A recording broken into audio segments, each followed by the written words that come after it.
Have you ever felt a connection with someone so profound, so deeply intertwined with your own being, that the thought of its absence felt like a physical impossibility? A friendship, a partnership, a bond that seemed forged in the very essence of mutual understanding. And then one day, without a dramatic explosion or a tearful confrontation, you find yourself standing before a closed door. A door that was once wide open, now sealed shut. There is no handle, no keyhole, no way back in. The air is still, the silence is deafening, and the person on the other side is, for all intents and purposes, gone from your life forever. This is the INFJ door slam. It is one of the most misunderstood and perhaps most feared aspects of the INFJ personality type, one of the 16 personalities identified by the Myers-Briggs type indicator. To the person on the receiving end, it can feel like a sudden, brutal, and inexplicable act of social execution, a ghosting of the highest order, made all the more painful by the depth of the connection that preceded it. They are left with questions, with confusion, and often with a deep sense of personal failure. What did I do wrong? Why won't they talk to me? How could they just erase me? But to the INFJ, the door slam is rarely a sudden act. It is not a display of cold-hearted cruelty, nor is it a tool of manipulation. It is the final, desperate act of self-preservation. It is the tragic, silent conclusion to a long and painful internal war, a war fought within the INFJ's mind, often for months or even years, before the door finally, quietly, clicks shut. It is the sound of a soul choosing to save itself from a wound that will not heal. In this comprehensive guide, we will journey deep into the heart of this complex phenomenon. This is not just a surface-level explanation. We will dissect the INFJ door slam from its psychological roots to its emotional aftermath. We will explore the anatomy of the INFJ personality, understanding the cognitive functions, the very wiring of their minds, that make the door slam not just possible, but sometimes tragically necessary. We will walk through the 7 distinct stages of the door slam, from the initial hairline fracture in a relationship to the final, echoing silence. We will identify the triggers, the specific actions and patterns that push an INFJ toward this point of no return, and most importantly, we will discuss the path forward. For the INFJ, we will explore how to heal from the circumstances that necessitated such a drastic measure, and how to build healthier boundaries to prevent it from happening again. And for those who have been on the receiving end, we will offer a framework for understanding, for finding closure, and for moving on, even in the absence of an explanation. This is a journey into the deepest, most protected corners of the INFJ's inner world.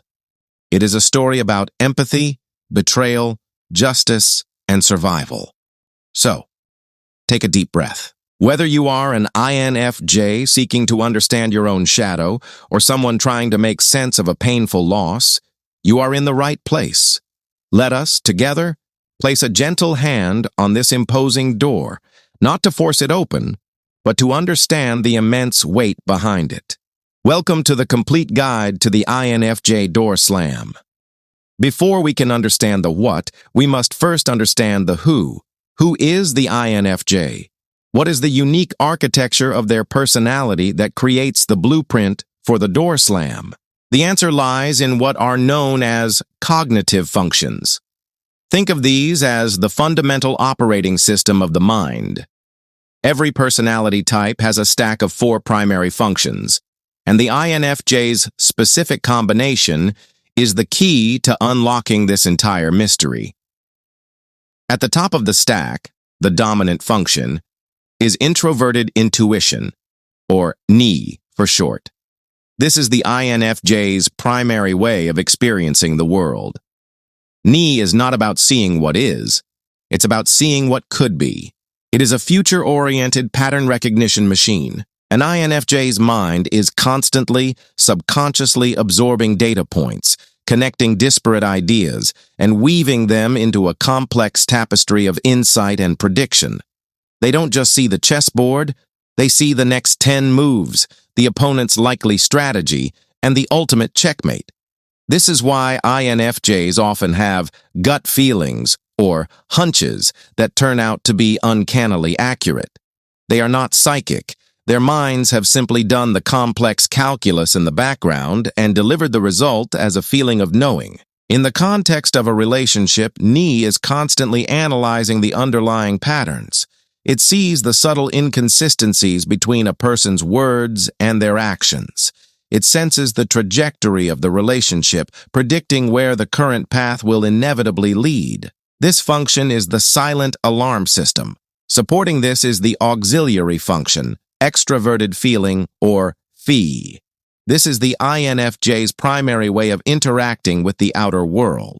FE is acutely attuned to the emotional atmosphere of a room and the feelings of other people. It is the source of the INFJ's profound empathy. They don't just understand that you are sad, they feel your sadness with you, as if it were their own. This makes them natural counselors, confidants, and advocates. They strive for harmony and are deeply invested in making others feel comfortable and validated. Phi is the function that builds the deep, meaningful connections that INFJs crave. It is the open door, the warm embrace, the listening ear. Here we see the first potential for conflict. The INFJ's inner world, NI, is one of complex abstract patterns and future predictions. Their outer world, FE, is one of shared emotions and a desire for harmony. The INFJ wants to maintain peace and connection, FEE, but their intuition, NI, may be screaming at them that something is fundamentally wrong with the pattern of the relationship. This is the core tension that begins the long road to the door slam. Further down the stack is the tertiary function, introverted thinking, or TI. This is a function of internal logic and frameworks. It seeks to understand the why behind everything. When an INFJ is trying to solve a problem, TI is the function that deconstructs it, looks for inconsistencies, and tries to build a logical model of how it works. In a healthy state, TI supports Ni and Fei, helping the INFJ to analyze their intuitive insights and make rational decisions. However, under stress, TI can become a tool for harsh self-criticism or obsessive analysis, creating endless loops of what if and why did this happen. Finally, we have the inferior function, the least developed and most unconscious part of the personality, extroverted sensing, or SE. C is focused on the present moment, on tangible reality, on the sights, sounds, and sensations of the physical world. Because it is their weakest function, INFJs can often feel disconnected from their physical surroundings. They live so much in their heads, in the future-oriented world of Ni, that they can forget to eat, lose track of time, or feel clumsy and uncoordinated. Under extreme stress, the kind of stress that precedes a door slam, the inferior function can erupt in what is known as a grip experience. The INFJ might suddenly become impulsive, reckless, and obsessed with sensory experiences. They might binge eat, spend money recklessly, or engage in other out-of-character in-the-moment behaviors as a desperate escape from their overwhelming inner world. So, we have a personality that is built on a foundation of deep, predictive insight, Ni, and a powerful drive for empathetic connection, FE. They are capable of forming some of the most profound bonds imaginable. But this very combination, this dance between future-predicting intuition and harmony-seeking emotion, also creates a unique vulnerability. When the patterns of a relationship, seen by Ni, consistently violate the harmony and trust required by Phi, the INFJ is thrown into a state of profound internal crisis. Their entire system is screaming danger while simultaneously trying to smooth things over and maintain the connection. This is an unsustainable state of being, and when all other options have been exhausted, when every attempt to fix the pattern has failed, the system resorts to its ultimate fail-safe. It severs the connection to save the organism. It slams the door. The first is the violation of core values. At the heart of every INFJ is a deeply held set of personal values. These are not flexible guidelines. They are the iron framework upon which their entire identity is built. Values like justice, authenticity, compassion, and personal growth are non-negotiable.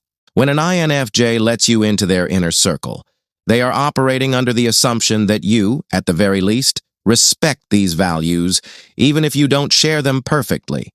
The breaking point comes when they witness someone they trust repeatedly and unapologetically acting in direct opposition to these core values. This could be seeing a friend consistently engaging in cruel gossip, a partner being casually dishonest, or a colleague manipulating others for personal gain. For the INFJ, this is not just a difference of opinion. It is a glimpse into a person's fundamental character. Their intuition sees the pattern. This person is capable of this. This is who they are. Their empathy feels the deep disharmony and revulsion. Each instance is a small crack in the foundation of respect. When the INFJ eventually concludes that the person's character is fundamentally incompatible with their own moral universe, the relationship is deemed unsustainable. It's not about judging the person as evil, but about recognizing a fundamental incompatibility that threatens the INFJ's own integrity. The second is the exploitation of empathy. The INFJ's capacity to feel for others is one of their greatest gifts, but it is also their greatest vulnerability. They give their emotional energy freely and generously. They will be your 2A, M phone call, your shoulder to cry on, your biggest supporter. They do this because they genuinely care and want to help. The betrayal occurs when this empathy is not just used, but exploited. This often shows up in one-sided relationships. The INFJ becomes the perpetual giver, and the other person becomes the perpetual taker. The friend who only calls when they have a crisis. The partner who relies on the INFJ for constant emotional validation, but offers none in return. The family member who guilt-trips the INFJ into solving all their problems. For a while, the INFJ will tolerate this imbalance, telling themselves that the person is just going through a hard time. But their mind is tracking the data. It sees that this isn't a temporary state, it's a permanent dynamic. They realize they are not a friend, but a utility. They are not a partner, but a therapist. The warmth and connection they thought they had was an illusion. They were simply a resource to be drained. This realization is devastating. It feels like their most sacred gift, their empathy, has been weaponized against them. The door slam in this case is an act of cutting off the emotional vampire to prevent being drained to the point of non-existence. The third is the dismissal of intuition.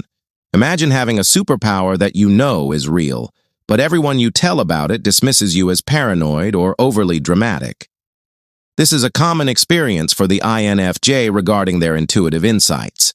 Their gut feelings and pattern-based predictions are often their most reliable source of truth.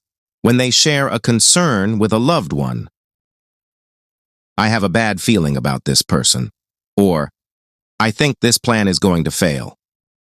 They are sharing a piece of their core processing. The damage is done when this intuition is consistently ignored, belittled, or ridiculed. Phrases like, "You're overthinking things again," or "There's no evidence for that," are deeply invalidating. To the INFJ, this isn't just disagreeing with an opinion, it's a rejection of their primary way of perceiving the world. It tells them that their deepest insights are not valued or trusted. When their intuition later proves to be correct, the person they warned about betrays them. The plan they warned about falls apart. It doesn't bring them satisfaction. It brings a profound sense of loneliness and a confirmation that they are fundamentally alone in their perceptions within that relationship. If their partner or friend cannot trust their internal compass, how can they ever navigate life together? The dismissal of their intuition is a dismissal of their very essence.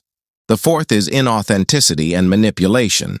Authenticity is the currency of an INFJ's world. They crave what is real, what is genuine. Their perceptiveness makes them incredibly sensitive to emotional dishonesty. They can sense the subtle dissonance between what a person says, what they feel, and what they truly intend. They can spot a hidden agenda from a mile away. Engaging with someone who is chronically inauthentic is exhausting. It's like trying to listen to music while a loud, screeching static plays over it. They are constantly battling the dissonance between the facade a person presents and the reality their intuition is screaming at them. This includes flattery with a hidden motive, passive-aggressive behavior, playing the victim to elicit sympathy, or any form of emotional manipulation. When an INFJ realizes they are being manipulated, it's one of the deepest betrayals they can feel. Manipulation is a direct assault on their empathy and an attempt to fool their perceptive intuition. It's an attempt to turn their own strengths against them. Once they see a clear and undeniable pattern of manipulation, trust is not just broken, it's gone completely. The door isn't just slammed, it's bricked over because the person on the other side has proven themselves to be a threat to the INFJ's perception of reality itself. The door slam is not a single moment, it's the final act in a long and agonizing process. It's a silent internal journey that the INFJ walks alone. It begins with a small fracture, a single dissonant event that feels off.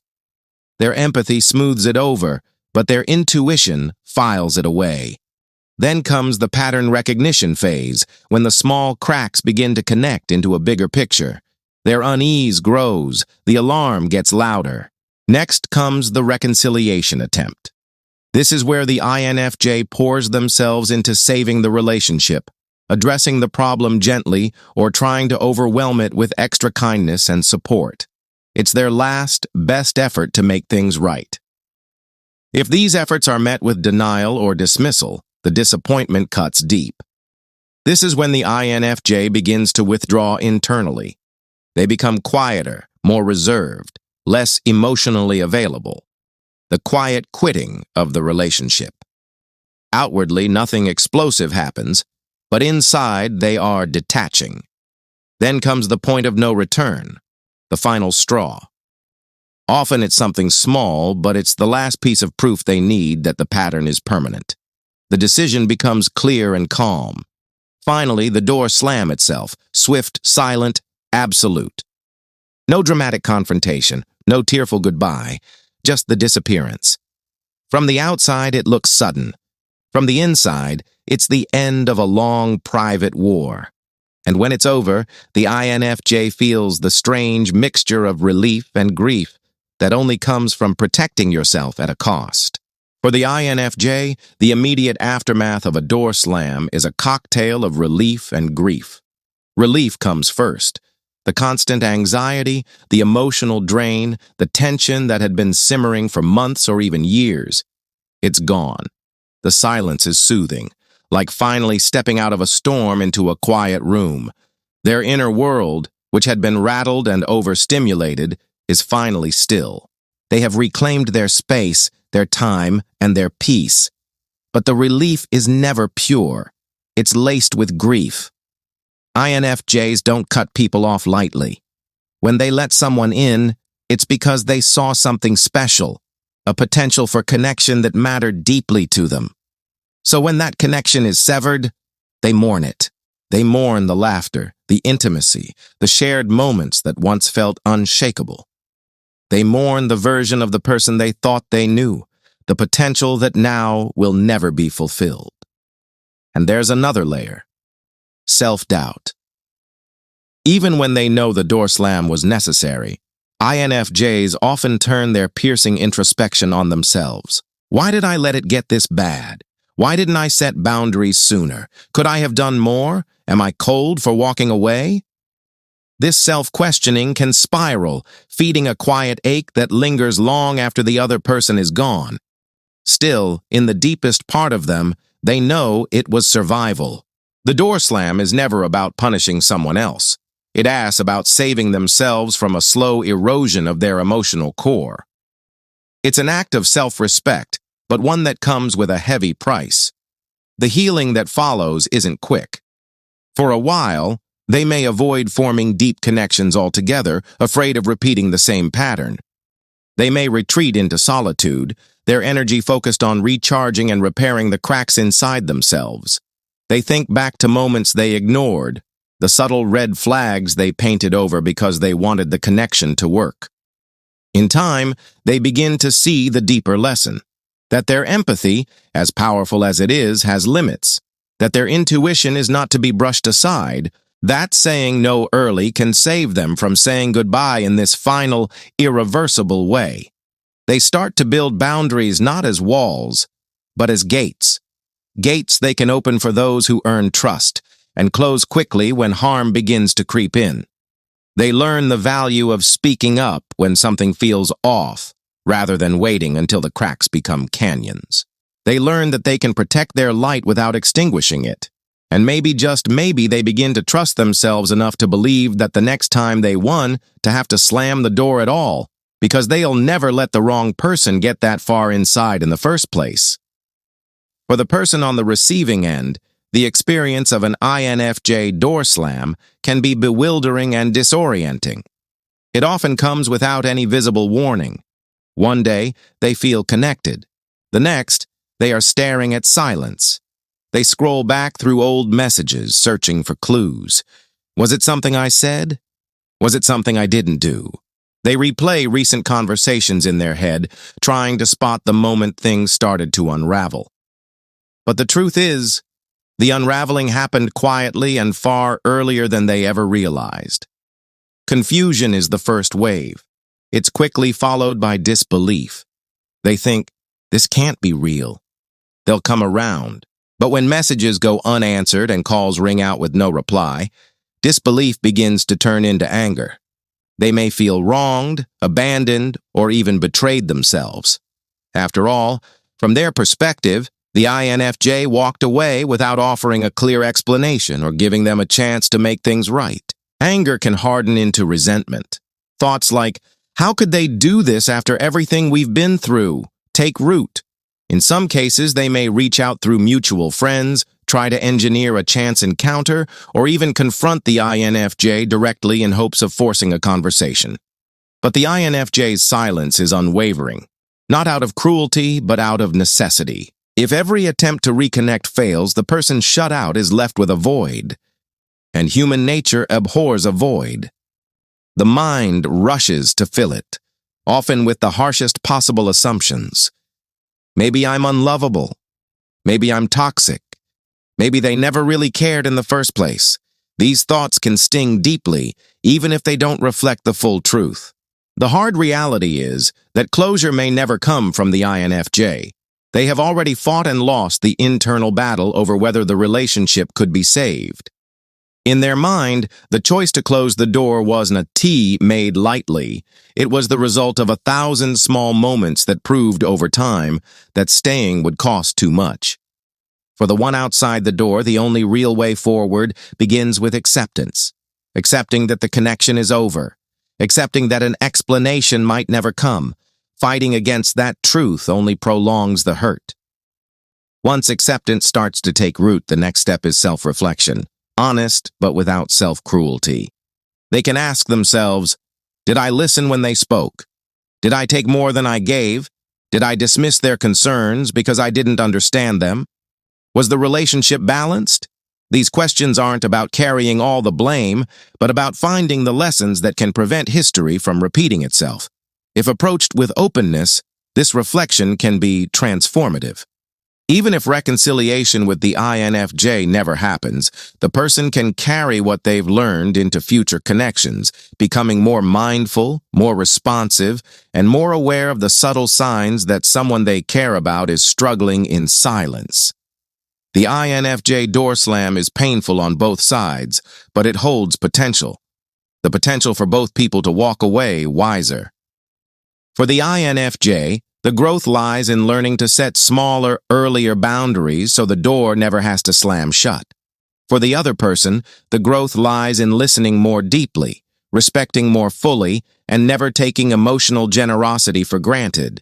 And so, the question becomes, how can we build relationships that don't end this way? For INFJs, It begins with trusting their intuition sooner and acting on its quiet warnings before harm becomes entrenched. It means practicing small acts of assertiveness, saying no when something feels wrong, asking for what they need without guilt, and allowing themselves to step back without disappearing completely.